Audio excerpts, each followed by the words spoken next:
In 2025, we've seen a couple of pretty significant updates to Zwift's companion app.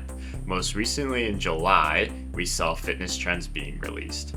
I want to take a step back, take a look at these updates, see how they're playing out about a month later, and compare them to more popular apps such as Training Peaks and Strava.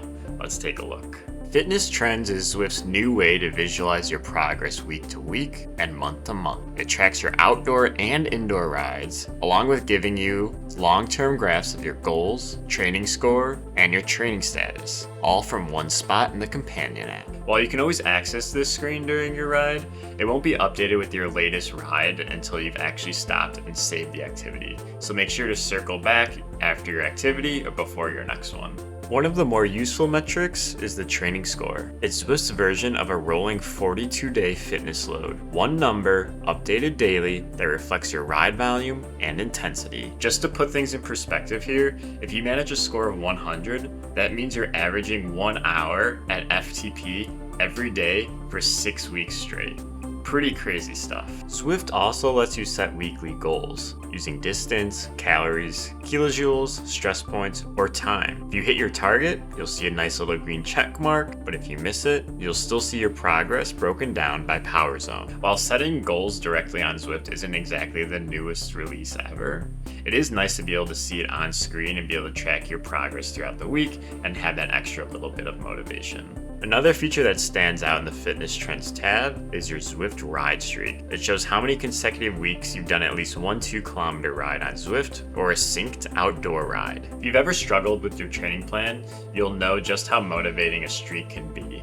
That's why Zwift has implemented a streak saver, which essentially kicks in if you've ridden at least 2 kilometers 12 weeks straight. Also, as your streak grows, so do the benefits. You'll gain some additional XP here and there, and even a nice little squirrel in your pocket to keep you company as you ride along. One thing to remember about the streaks themselves, while you can save your streak with outdoor rides, outdoor runs do not count whatsoever. One of the drawbacks of this system. This is where it gets personal. Zwift compares your long-term fitness to your short-term fatigue and gives you a status. You'll see fresh, productive, overreaching, detraining, or ready if you're just getting started. While the system itself isn't perfect, it's a really nice gut check. If you're in a block of racing, it'll tell you whether or not you're overreaching, and if you're starting to fall behind in your training, you'll even see that in the statuses as well. This chart also gives you a great visual for block periodization. It'll show you if there's a certain time of the years that you're more active, or an example here, where I spent a few weeks racing, followed by a month of lower stress and recovery, and then building back up through more races again. Here's another major win from April. Outdoor rides from Garmin and Wahoo now sync automatically. They even count towards your XP and weekly goals as long as your accounts are connected. Just make sure that you're linking your accounts ahead of time. Retroactive rides will not appear in the companion app and you will not earn any credit for them whatsoever. So how does Fitness Trends compare to other platforms? Well, Zwift keeps things very simple. No HRV tracking, sleep data, or multi-sport integration, but it does a very solid job of tracking your cycling workouts. But here's the honest truth. The app itself is lacking quite a few features.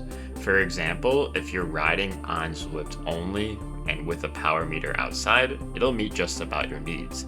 If you expand out of that, that's when the limitations start to be seen. For one, when you're connecting outdoor rides, you're kind of out of luck if you're not using Garmin or Wahoo. I know a lot of individuals that like the hammerhead GPS units and even record directly on Strava itself. Also, if you're not using a power meter for your rides, it's going to be like Strava where all of your power numbers are kind of guesstimated, something you're kind of used to, but definitely worth keeping in mind. I also know that plenty of people are frustrated by the inability to actually remove this information from the companion app. Yes, I do think it would be nice to be able to turn it on and off just like many of the other features in Zwift, but because it does look aesthetically pleasing, it's not something that I'm too upset about personally. And again, that limitation of being a multi-sport athlete. It's odd that runs don't interface because there is the Zwift integration already on treadmills.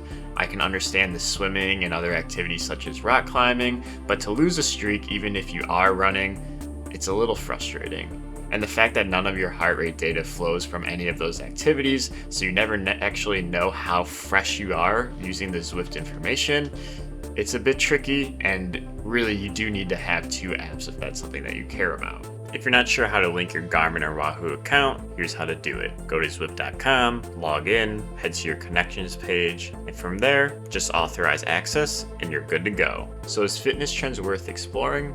I personally think so, primarily because the barrier to entry is zero.